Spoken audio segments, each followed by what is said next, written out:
شروع اللہ کا نام لے کر جو بڑا مہربان نہایت رحم والا ہے۔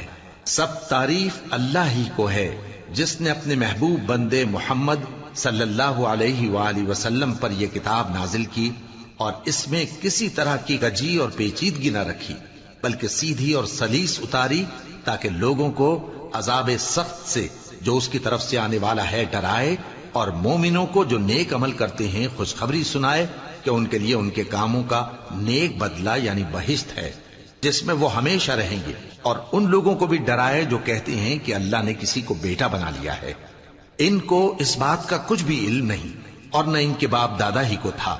یہ بڑی سخت بات ہے جو ان کے منہ سے نکلتی ہے، اور کچھ شک نہیں کہ یہ جو کچھ کہتے ہیں محض جھوٹ ہے۔ اے پیغمبر، اگر یہ اس کلام پر ایمان نہ لائیں تو شاید تم ان کے پیچھے رنج کر کر کے اپنے تئیں ہلاک کر دو گے۔ جو چیز زمین پر ہے ہم نے اس کو زمین کے لیے زینت بنایا ہے تاکہ لوگوں کی آزمائش کریں کہ ان میں کون اچھے عمل کرنے والا ہے، اور جو چیز زمین پر ہے ہم اس کو نابود کر کے بنجر میدان کر دیں گے۔ کیا تم خیال کرتے ہو کہ غار اور لوح والے ہماری نشانیوں میں سے عجیب تھے؟ جب وہ نوجوان غار میں جا رہے تو کہنے لگے کہ اے ہمارے پروردگار، ہم پر اپنے ہاں سے رحمت نازل فرما اور ہمارے کام میں درستی کے سامان مہیا کر۔ تو ہم نے غار میں کئی سال تک ان کے کانوں پر نیند کا پردہ ڈالے رکھا، یعنی ان کو سلائے رکھا، پھر ان کو جگا اٹھایا تاکہ معلوم کریں کہ جتنی مدت وہ غار میں رہے دونوں جماعتوں میں سے اس کی مقدار کس کو خوب یاد ہے۔ ہم ان کے حالات تم سے صحیح صحیح بیان کرتے ہیں۔ وہ کئی نوجوان تھے جو اپنے پروردگار پر ایمان لائے تھے، اور ہم نے ان کو اور زیادہ ہدایت دی تھی، اور ان کے دلوں کو مربوط یعنی مضبوط کر دیا۔ جب وہ اٹھ کھڑے ہوئے تو کہنے لگے کہ ہمارا پروردگار آسمانوں اور زمین کا مالک ہے، ہم اس کے سوا کسی کو معبود سمجھ کر نہ پکاریں گے۔ اگر ایسا کیا تو اس وقت ہم نے بے عقلی کی بات کی۔ ان ہماری قوم کے لوگوں نے اس کے سوا اور معبود بنا رکھے ہیں، بھلا یہ ان کے معبود ہونے پر کوئی کھلی دلیل کیوں نہیں لاتے؟ تو اس سے زیادہ کون ظالم ہے جو اللہ پر جھوٹ باندھے؟ اور جب تم نے ان مشرکوں سے اور جن کی یہ اللہ کے سوا عبادت کرتے ہیں ان سے کنارہ کر لیا ہے تو غار میں چل رہو، تمہارا پروردگار تمہارے لیے اپنی رحمت وسیع کر دے گا اور تمہارے کاموں میں آسانی کے سامان مہیا کرے گا۔ اور جب سورج نکلے تو تم دیکھو کہ دھوپ ان کے غار سے داہنی طرف سمٹ جائے، اور جب غروب ہو تو ان سے بائیں طرف کترا جائے، اور وہ اس غار کے کشادہ حصے میں تھے۔ یہ اللہ کی نشانیوں میں سے ہیں، جس کو اللہ ہدایت دے وہ ہدایت یاب ہے، اور جس کو گمراہ رہنے دے تو تم اس کے لیے کوئی دوست راہ بتانے والا نہ پاؤ گے۔ اور تم ان کے متعلق خیال کرو کہ وہ جاگ رہے ہیں حالانکہ وہ سوتے ہیں، اور ہم ان کو دائیں اور بائیں کروٹ بدلاتے تھے، اور ان کا کتا چوکھٹ پر دونوں ہاتھ پھیلائے ہوئے تھا۔ اگر تم ان کو جھانک کر دیکھتے تو پیٹ پھیر کر بھاگ جاتے اور ان سے دہشت میں آ جاتے۔ اور اسی طرح ہم نے ان کو اٹھایا تاکہ آپس میں ایک دوسرے سے دریافت کریں۔ ایک کہنے والے نے کہا کہ تم یہاں کتنی مدت رہے؟ انہوں نے کہا کہ 1 دن یا اس سے بھی کم۔ انہوں نے کہا کہ جتنی مدت تم رہے ہو تمہارا پروردگار ہی اس کو خوب جانتا ہے، تو اپنے میں سے کسی کو یہ روپیہ دے کر شہر بھیجو، وہ دیکھے کہ نفیس کھانا کون سا ہے تو اس میں سے کھانا لے آئے، اور احتیاط سے آئے جائے اور تمہارا حال کسی کو نہ بتائے۔ اگر وہ تم پر دسترس پا لیں گے تو تمہیں سنسار کر دیں گے یا پھر اپنے مذہب میں داخل کر لیں گے، اور اس وقت تم کبھی فلاح نہیں پاؤ گے۔ اور اسی طرح ہم نے لوگوں کو ان کے حال سے خبردار کر دیا تاکہ وہ جانیں کہ اللہ کا وعدہ سچا ہے، اور یہ کہ قیامت جس کا وعدہ کیا جاتا ہے اس میں کچھ شک نہیں۔ اس وقت لوگ ان کے بارے میں باہم جھگڑنے لگے اور کہنے لگے کہ ان کے غار پر عمارت بنا دو۔ ان کا پروردگار ان کے حال سے خوب واقف ہے۔ جو لوگ ان کے معاملے میں غلبہ رکھتے تھے وہ کہنے لگے کہ ہم ان کے غار پر مسجد بنائیں گے۔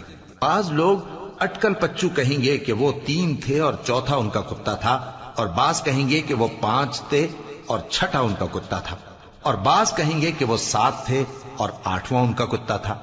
کہہ دو کہ میرا پروردگار ہی ان کے شمار سے خوب واقف ہے، ان کو جانتے بھی ہیں تو تھوڑے ہی لوگ جانتے ہیں۔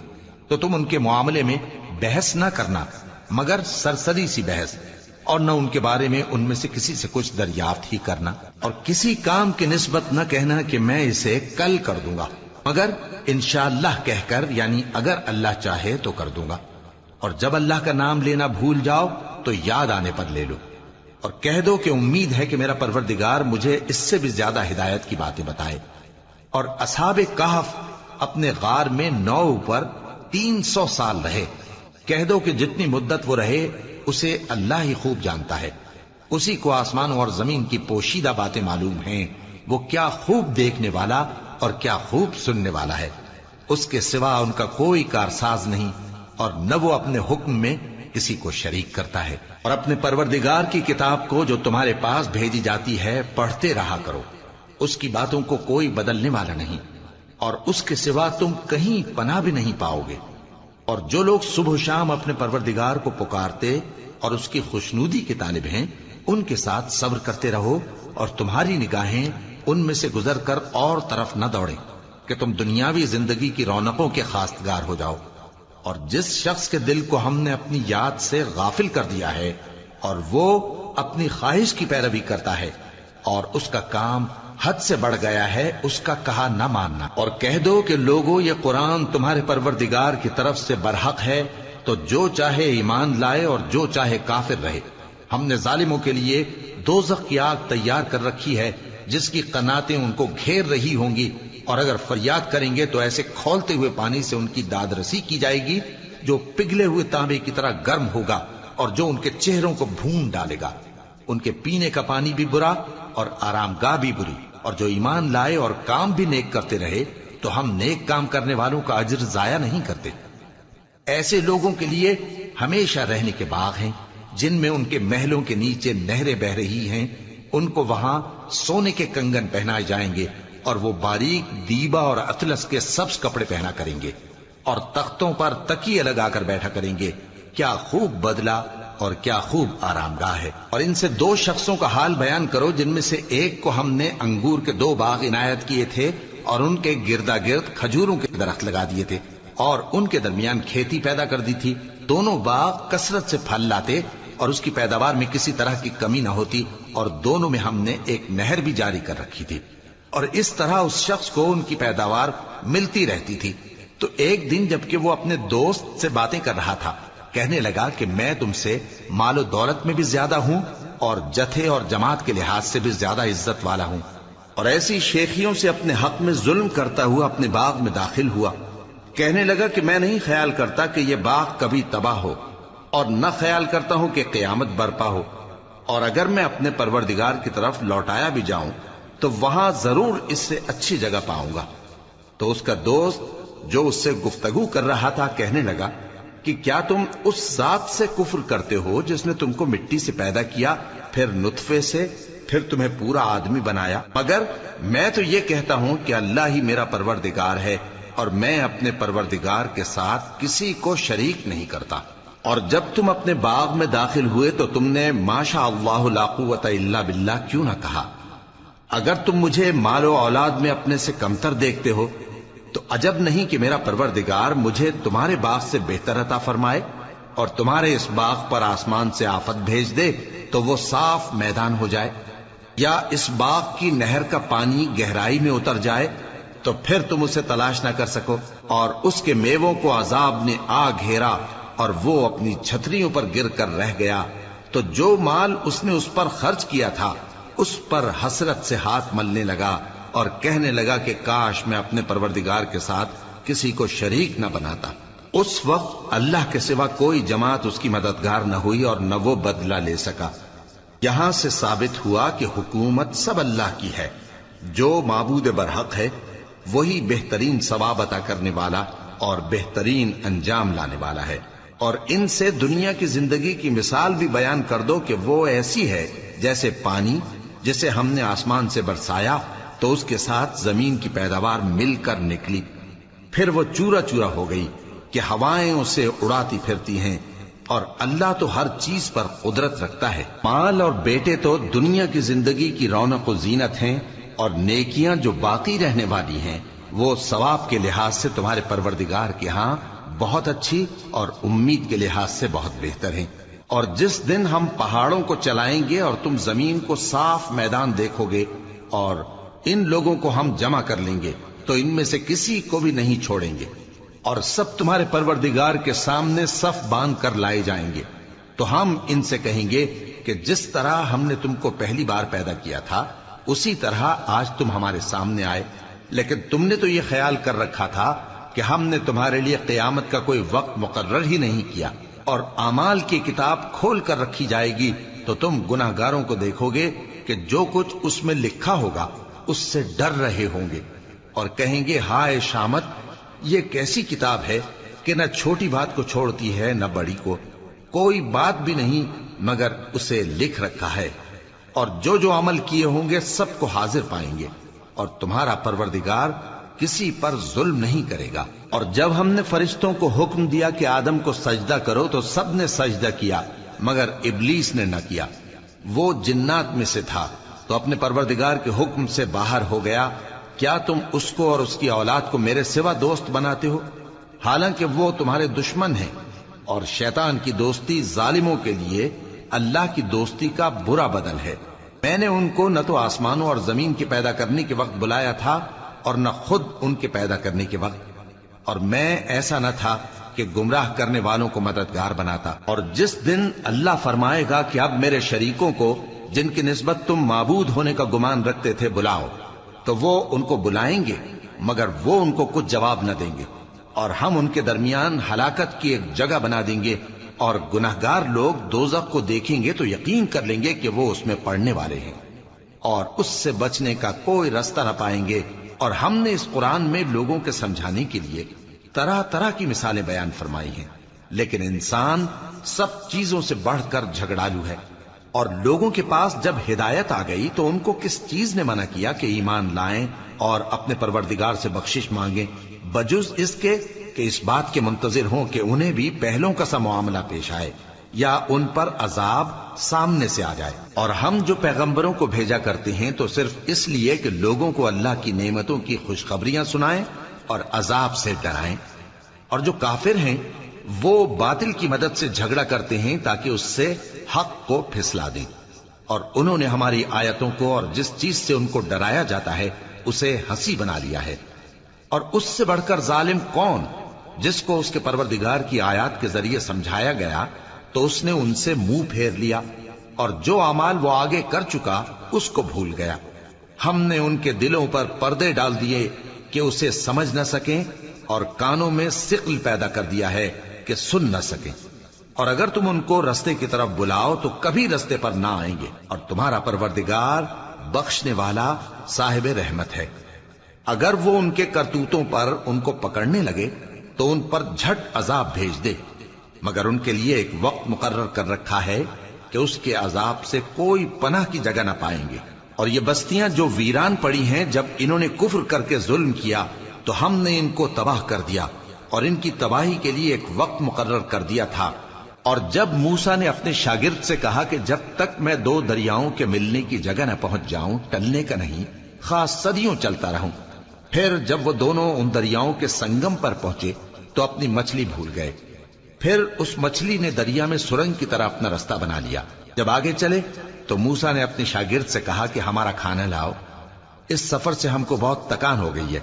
اس نے کہا کہ بھلا آپ نے دیکھا کہ جب ہم نے اس چٹان کے پاس آرام کیا تھا تو میں مچھلی وہیں بھول گیا، اور مجھے آپ سے اس کا ذکر کرنا شیطان نے بھلا دیا، اور اس مچھلی نے عجیب طرح سے دریا میں اپنا رستہ بنایا.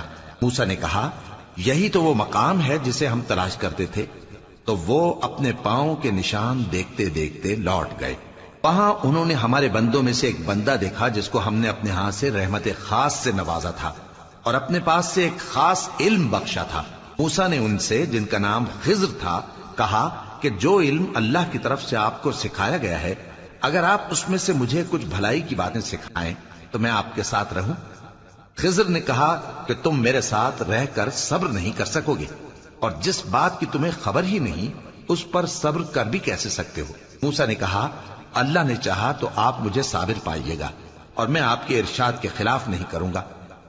خضر نے کہا اگر تم میرے ساتھ رہنا چاہو تو شرط یہ ہے مجھ سے کوئی بات نہ پوچھنا جب تک میں خود اس کا ذکر تم سے نہ کروں. تو دونوں چل پڑے، یہاں تک کہ جب کشتی میں سوار ہوئے تو خضر نے کشتی کو پھاڑ ڈالا. موسیٰ نے کہا کیا آپ نے اس کو اس لیے پھاڑا ہے کہ سواروں کو غرق کر دی؟ یہ تو آپ نے بڑی عجیب بات کی۔ خضر نے کہا کیا میں نے نہیں کہا تھا کہ تم میرے ساتھ صبر نہ کر سکو گے؟ موسیٰ نے کہا کہ جو بھول مجھ سے ہوئی اس پر مواخذہ نہ کیجیے اور میرے معاملے میں مجھ پر مشکل نہ ڈالیے۔ پھر دونوں چلے، یہاں تک کہ رستے میں ایک لڑکا ملا تو خضر نے اسے مار ڈالا۔ موسیٰ نے کہا کہ آپ نے ایک بے گناہ شخص کو ناحق بغیر قصاص کے مار ڈالا، یہ تو آپ نے بری بات کی۔ خضر نے کہا کیا میں نے نہیں کہا تھا کہ تم سے میرے ساتھ صبر نہیں ہو سکے گا؟ انہوں نے کہا کہ اگر میں اس کے بعد پھر کوئی بات پوچھوں یعنی اعتراض کروں تو مجھے اپنے ساتھ نہ رکھیے گا کہ آپ میری طرف سے عذر کے قبول کرنے میں حد کو پہنچ گئے ہیں۔ پھر دونوں چلے، یہاں تک کہ گاؤں والوں کے پاس پہنچے اور ان سے کھانا طلب کیا۔ انہوں نے ان کی ضیافت کرنے سے انکار کیا۔ پھر انہوں نے وہاں ایک دیوار دیکھی جو گرا چاہتی تھی تو خضر نے اس کو سیدھا کر دیا۔ موسیٰ نے کہا کہ اگر آپ چاہتے تو ان سے اس کا معاوضہ لے لیتے تاکہ کھانے کا کام چلتا۔ خضر نے کہا کہ اب مجھ میں اور تم میں علیحدگی، مگر جن باتوں پر تم صبر نہ کر سکے میں ان کا تمہیں بھید بتائے دیتا ہوں کہ وہ جو کشتی تھی غریب لوگوں کی تھی جو دریا میں محنت کر کے یعنی کشتیاں چلا کر گزارا کرتے تھے، اور ان کے سامنے کی طرف ایک بادشاہ تھا جو ہر اچھی کشتی کو زبردستی چھین لیتا تھا، تو میں نے چاہا کہ اسے عیبدار کر دوں تاکہ وہ اسے غصب نہ کر سکے۔ اور وہ جو لڑکا تھا اس کے ماں باپ دونوں مومن تھے، ہمیں اندیشہ ہوا کہ وہ بڑا ہو کر بد کردار ہوگا تو کہیں ان کو سرکشی اور کفر میں نہ پھنسا دے، تو ہم نے چاہا کہ ان کا پروردگار اس کی جگہ ان کو اور بچہ عطا فرمائے جو اخلاقی پاکیزگی میں بہتر اور محبت میں زیادہ قریب ہو۔ اور وہ جو دیوار تھی سو 2 یتیم لڑکوں کی تھی جو شہر میں رہتے تھے، اور اس کے نیچے ان کا خزانہ دفن تھا، اور ان کا باپ ایک نیک آدمی تھا۔ تو تمہارے پروردگار نے چاہا کہ وہ اپنی جوانی کو پہنچ جائیں اور پھر اپنا خزانہ نکالیں۔ یہ تمہارے پروردگار کی مہربانی ہے، اور یہ کام میں نے اپنی طرف سے نہیں کیے، یہ ان باتوں کی حقیقت ہے جن پر تم صبر نہ کر سکے۔ اور تم سے ذوالقرنین کے بارے میں دریافت کرتے ہیں، کہہ دو کہ میں اس کا کسی قدر حال تمہیں پڑھ کر سناتا ہوں۔ ہم نے اس کو زمین میں بڑا اقتدار دیا تھا اور ہر طرح کا سامان اس کو عطا کیا تھا، تو اس نے ایک سفر کا سامان کیا، یہاں تک کہ جب سورج کے غروب ہونے کی جگہ پہنچا تو اسے ایسا پایا کہ ایک کیچڑ والے چشمے میں ڈوب رہا ہے، اور اس چشمے کے پاس ایک قوم دیکھی۔ ہم نے کہا ذوالقرنین تم ان کو خواہ تکلیف دو خواہ ان کے بارے میں بھلائی اختیار کرو، دونوں باتوں کی تم کو قدرت ہے۔ ذوالقرنین نے کہا کہ جو کفر و بد کرداری سے ظلم کرے گا اسے ہم سزا دیں گے، پھر وہ اپنے پروردگار کی طرف لوٹایا جائے گا تو وہ بھی اسے بڑا عذاب دے گا، اور جو ایمان لائے گا اور عمل نیک کرے گا اس کے لیے بہت اچھا بدلہ ہے، اور ہم اپنے معاملے میں اس سے نرم بات کہیں گے۔ پھر اس نے ایک اور سامان سفر کیا، یہاں تک کہ سورج کے طلوع ہونے کے مقام پر پہنچا تو دیکھا کہ وہ ایسے لوگوں پر طلوع ہوتا ہے جن کے لیے ہم نے دھوپ سے بچاؤ کی کوئی اوٹ نہیں بنائی تھی۔ حقیقت یوں ہی تھی، اور جو کچھ اس کے پاس تھا ہم کو سب کی خبر تھی۔ پھر اس نے ایک اور سفر کا سامان کیا، یہاں تک کہ 2 اونچے سیدھے پہاڑوں کے درمیان پہنچا تو دیکھا کہ ان کے اس طرف کچھ لوگ ہیں کہ بات کو سمجھ نہیں سکتے۔ ان لوگوں نے کہا کہ اے ذوالقرنین، یاجوج اور ماجوج اس علاقے میں فساد کرتے رہتے ہیں، بھلا ہم آپ کے لیے خرچ کا انتظام کر دیں کہ آپ ہمارے اور ان کے درمیان ایک دیوار کھینچ دیں۔ ذوالقرنین نے کہا کہ خرچ کا جو مقدور اللہ نے مجھے بخشا ہے وہ بہت اچھا ہے، تم مجھے قوت بازو سے مدد دو، میں تمہارے اور ان کے درمیان ایک مضبوط رکاوٹ بنا دوں گا۔ تم لوہے کے بڑے بڑے تختے میرے پاس لاؤ۔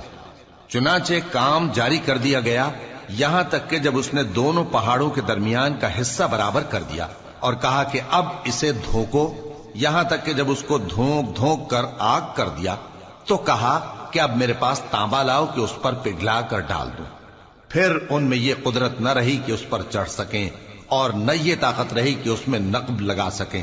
بولا کہ یہ میرے پروردگار کی مہربانی ہے، پھر جب میرے پروردگار کا وعدہ آ پہنچے گا تو اس کو ڈھا کر ہموار کر دے گا، اور میرے پروردگار کا وعدہ سچا ہے۔